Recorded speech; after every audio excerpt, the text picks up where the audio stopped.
Good afternoon, everybody, and welcome to our fourth week of our God is in the Manger study. I'm joined by my friend, all-around cool guy, and budding theologian, Chaz Snyder. Chaz, how you doing today? I'm doing good. It's good to see you, Zach. Good to see you as well. Just a reminder before we get going that this book, even though we are in the fourth week of Advent and Christmas is upon us, that this book actually keeps going throughout Christmas and on into Epiphany. So Chaz and I encourage you to keep reading throughout this time, and we will do a post-New Year's video talking about some of the stuff that's in here over Christmas and Epiphany. So with that, Chaz, let's get into the fourth week, and we have some words that need defining. You defined for us incarnate a couple weeks ago, and being that it's the focus of this chapter, can you give us a definition again to remind us what's important about the word incarnate? Yeah, for sure. I think, one of the best ways to sort of tackle that word is just, sort of breaking up the word itself, which literally just translates as in the flesh, right? Incarnate, in the flesh. And, for us, that term relates to the idea of God becoming in the flesh, God coming in into human experience, into all of what it means to be human, including our embodiedness. And so I think really, I thought they did a really good job in the fact that on the first day they give the John 1 passage, where it says in the beginning was the Word was with God. All things came into being through him, and without him, nothing else came into being. And so I think that whole first part of John is really the best definition for incarnation that you can get. It talks about sort of God being in the world, God setting up shop, setting up his tents sort of in the world, and which was a very different idea. There was the idea that God fully came into human form was a pretty new and radical idea, and one that I think we still are trying to sort of wrestle with its radicality today. And you know what, you bring up the prologue of John. One of the things that I always heard about this, and that, we have in our understanding today, when we talk about the Word of God, we always talk about the Bible, right? Well, The Bible makes it makes the point that the Bible is not the Word of God. Jesus Christ is the Word of God. Right. And that, sort of leads me to think there's probably some other words in here that we need to define, just because, as you pointed out to me in our pre-video talk, that really Bonhoeffer has some more expanded ideas than we do about some of the words that he uses. And I'd like to go over those now, just because that'll help us have a deeper understanding of what he's talking about. So the first one is fallen. Can you tell us about what fallen in Bonhoeffer's context means? Yeah, so he's got a book called Creation and Fall, one of his earliest books. It might have been one of his dissertations, I can't remember, but it's one of his earlier books, earlier text. And I think for Bonhoeffer, the idea of the fall and fallenness, it does, obviously it relates to the Garden of Eden story, right? So Adam and Eve eating the apple and falling out of Eden. But I think for Bonhoeffer, it is much more, it speaks of a condition of humanity. So that there is, and it's one that doesn't necessarily go away once one has a relationship with Christ, right? The condition of fallenness remains. And for Bonhoeffer, it's the idea that then Jesus comes into this fallenness is really important.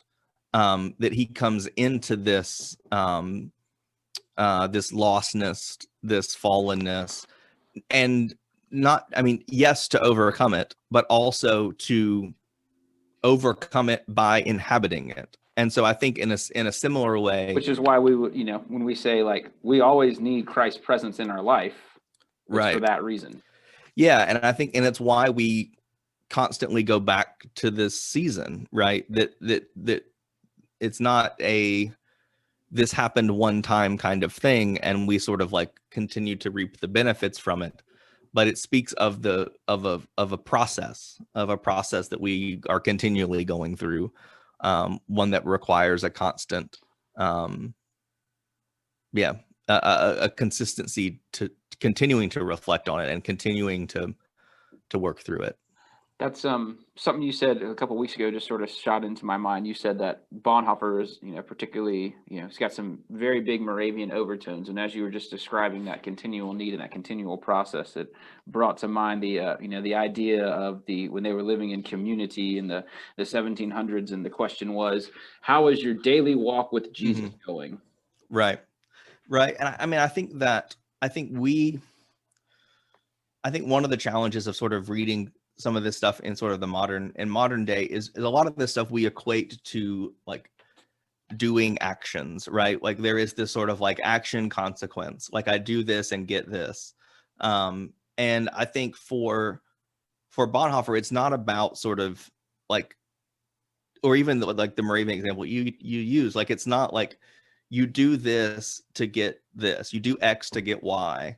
But really like it's sort of living into a certain way of being that that really it gives you the ability to wrestle through the condition of fallenness. It doesn't really solve any problems, but gives you the means by which to live in it without it overwhelming and overcoming you. I think I don't know if that was a quote in this study, or I know it's in one of Bonhoeffer's Christmas or Advent sermons, but he says that Christ overcomes what overwhelms us. And I think that's a really good notion. It doesn't necessarily like take away, it takes the sting away, but doesn't, death has lost its sting, that whole notion. That doesn't mean death has gone away, but it means the sting of death has gone away. And I think that's an important notion for Bonhoeffer. When keeping on with that ideas of important notions that perhaps we have a more narrow view of, that his views are very expanded on, is the notion of lost. What can you tell us about lost as far as Bonhoeffer goes? Yeah, I think it's very much tied to that same idea of fallen or fallenness, and it speaks again of I think of a perpetual condition. I think we are there. There is, I think a lot of people would describe their relationship with Jesus or their story of coming to be a Christian as one where they, like Amazing Grace, I was lost and now I'm found. And I think there's a lot of truth in that, and that's the experience of a lot of people. But I also think that for Bonhoeffer, this idea that you aren't found just once, that you aren't found and then that's it. But that it is a perpetual state. You are, if you go back to so many of Jesus's parables where he talks about either a lost coin or a lost sheep or the prodigal son, once we are secured in any of those stories, I think it's important to realize they continue to go on, and we continue to experience a lostness and a fallenness, which is why we continually need to return to the idea of Christ and Christmas and all of that kind of stuff. So would you say that, maybe this is me thinking in oversimplified terms, that lost and fallen can be used interchangeably in Bonhoeffer's way of thinking? Yeah, I think so. I mean, I think generally speaking, I think it's sort of, I think it's easy that would be. And perhaps they evoke different. It's the same idea. They just evoke different images that speak to different. Yeah, and I think I think fallenness has a, not to get too technical, but like fallenness does have like a theological category in a way that lostness does, but not to the same degree, because like fallenness is speaking of a theological event of the fall, right? It's referencing this aspect in theology that talks about humans' disconnection within ourselves, the separation that occurs. So yes, I think they do they're very much referencing the same thing. One fall may have a little bit more of like a technical meaning, particularly within like Lutheran theology for Bonhoeffer too. And I also sort of wonder if we could equate it to, the history, some of the history that we've been talking about with him, is that, his understanding of the German state had fallen, and thus he is in a state of lostness because of it. Yeah, and I mean, I think I think so much of his story does reflect that, right? Like, I think there is the experience of losing his, his country to some, like this identity as even like a German Lutheran too, like there was this wrestling through, like, what does it mean to be a Christian outside of the context of the church as it's operated in his country, which very much was like had a particular way of functioning.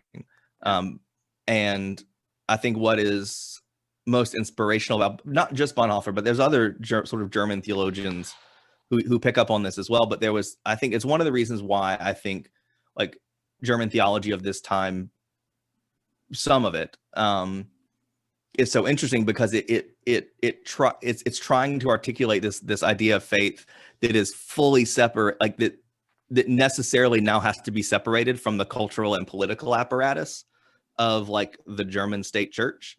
And I think it's something that we as Americans have never had to sort of wrestle with, because like we've never had like a state church, and we've never had to sort of wrestle with the sort of like what faith means in relationship to that.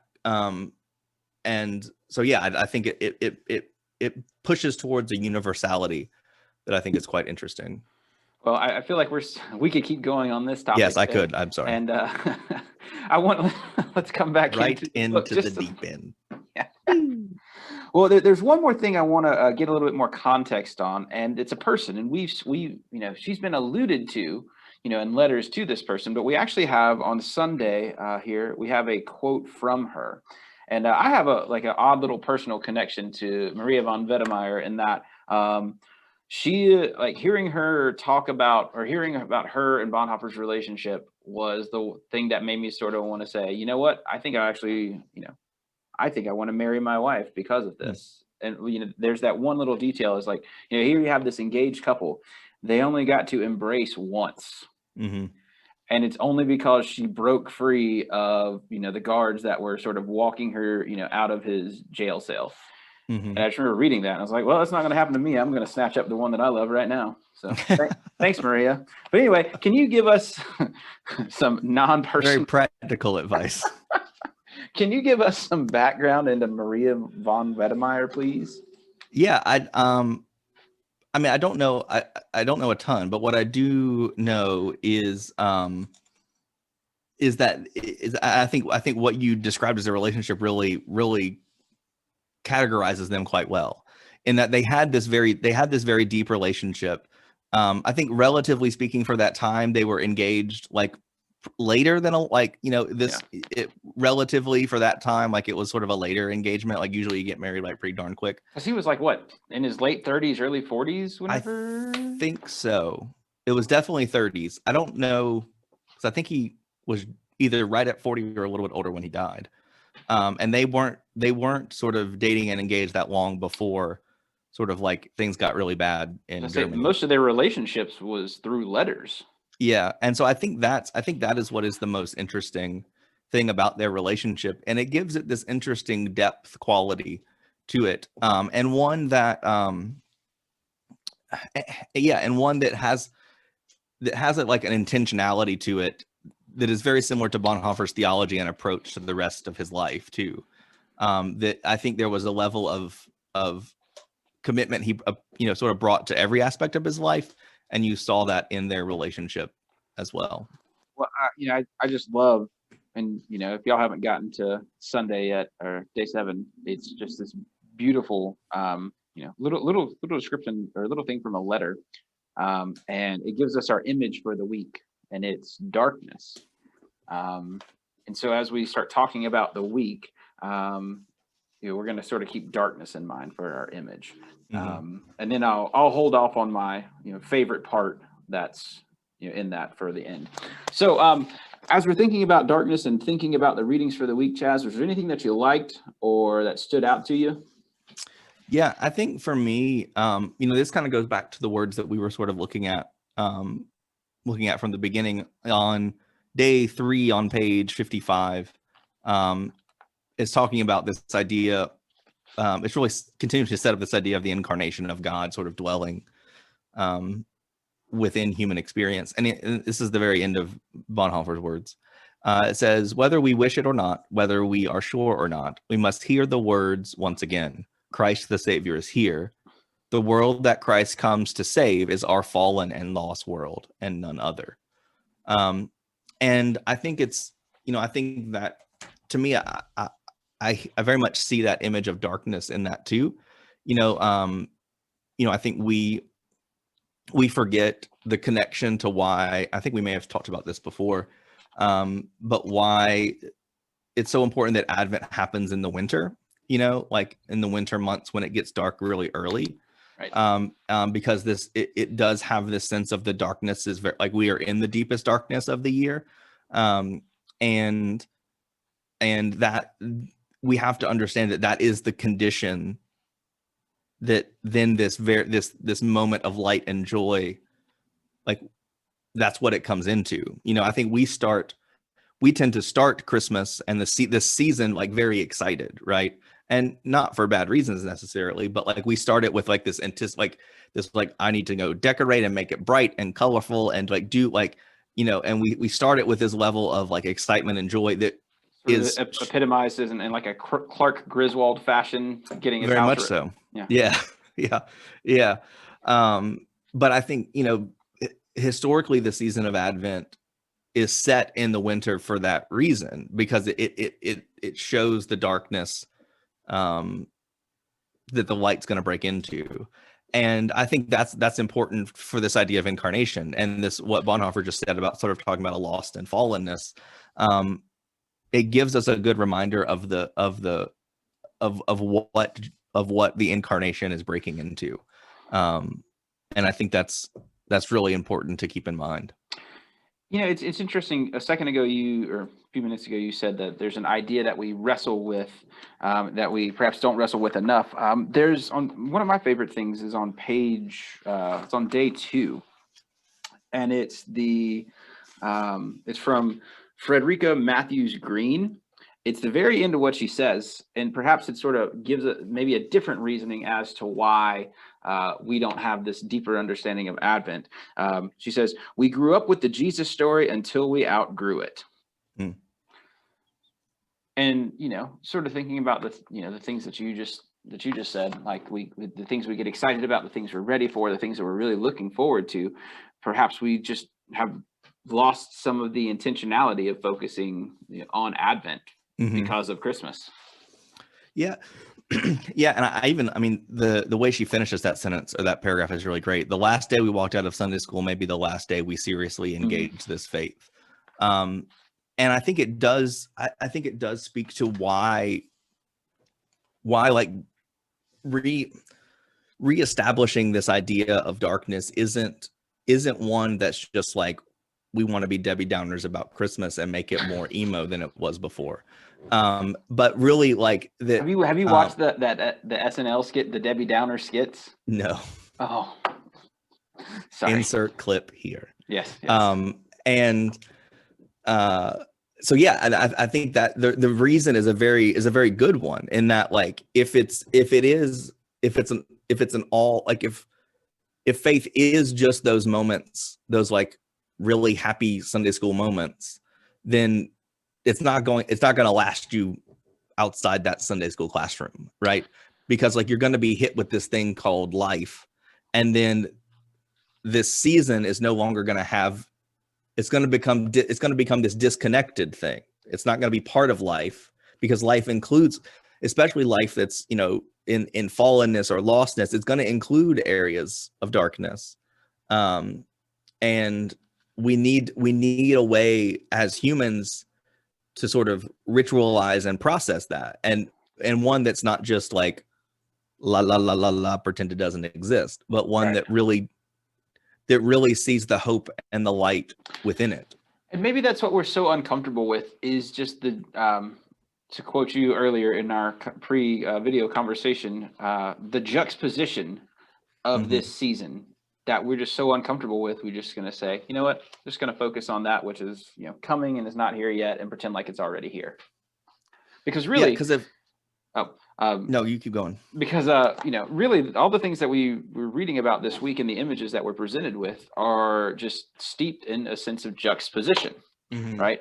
The child that brings about the change of the world, not the almighty ruler. Or even, and Wednesday will allude to this, the Christmas comes no matter what happens, right? Whether or not you're ready for it, whether or not you want it, whether or not you even know about it. And it's just this juxtaposition is just here in this time. And I feel uncomfortable when I don't know about things and sort of sitting and lingering, and maybe that's just true for most of us. That's why we have this desire to rush to Christmas. Yeah, and I think too, when it's always sort of cast into the future, like it's always this thing that's coming, it does give us this sense of where we don't actually have to deal with the present. We don't actually have to deal with what is before us. I think the way you sort of painted that, it reminds me of my favorite part of probably my favorite Christmas movie, which is the very ending of The Grinch, when sort of like he's sort of like taking all the presents and he's watching out over Whoville and he's like, ha ha ha, I took away Christmas. And then they all come out singing. And there's that part where he says, it came without the boxes or the bags or the presents. And there was this seamlessness to which the Who's just like, oh, cool. Our trees there wasn't like, they didn't file a police report beforehand or like freak out. They're just like, oh yeah, we go sing now. And I think that is, I think that gets at not just the, like, why Christmas, there's the materialism of Christmas, but also the fact that, it has this very, presentness to it, like presents. I didn't do that on purpose. But there is this very like it's right now. And I think that's a thing that we need to always keep in mind. And that's very much the idea of the incarnation, that it's here. Well, and there's nothing that you can do to stop it from being here. Yeah, there's nothing you can do to stop it. There's nothing you did to make it come here, but it is here. And that seems like, just that image of, and is it like Cindy Lou Who sort of in the middle, sort of leading it all?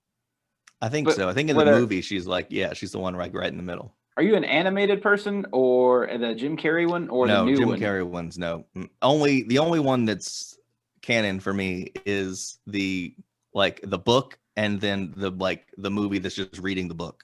Fair enough. So anyway, whichever version that you prefer, that image sort of just speaks to us as where we are today, because like we here at Macedonia, we're making plans to do Christmas not in the sanctuary, and to sort of still have that as a sense. And I know that Chaz, y'all are doing pretty much the same thing in a very different fashion. Yeah. I mean, we'll be doing very similar. And it all goes back to that Bonhoeffer quote from the first week, within the first couple of days, which I love, is that question of, I think it's going to be a great Christmas. And the fact that we can't celebrate it the way that we normally do means it's such. And I feel like we're starting to get down into the rabbit hole. But yeah, or maybe it's just that we're all sort of circling back because, these themes of Advent are just so prominent and persistent, and they need to be a part of our worship. And really, they're quite helpful in the time we're in right now. Yeah. And I think, I think it was really good to sort of bring it back to like, what was it about this study in particular and this time in particular that connects so well? And I think that's exactly it. I think it's why this, the themes that Bonhoeffer talks about that he's connecting to the season of Advent are so particular to us today. And that, we're having to think through, what is Christmas, what is Advent without a lot of things, a lot of things that we're very used to. And I think that makes it very, very Bonhoeffer's, a lot of the letters we're getting particularly when he's writing from prison, they're very disruptive Christmas seasons. And I think we're in a similar boat, not one that we're all in prison, but like the idea of a disruptive season is very much what we're in the middle of. Well, and really that goes back to the idea of, that constant need for a relationship for inbreaking is that, like you said earlier, there's always going to be disruptive seasons, in our lives. We just sort of celebrate it now and, take the learnings from it. But really, this is applicable Yeah. And throughout.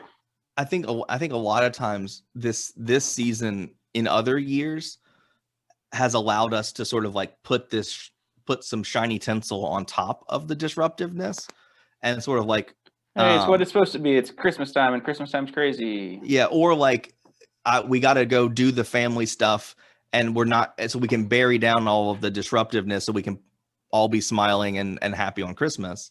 But this year, because the nature of the pandemic is like it is forced upon us in a way that we cannot hide from it.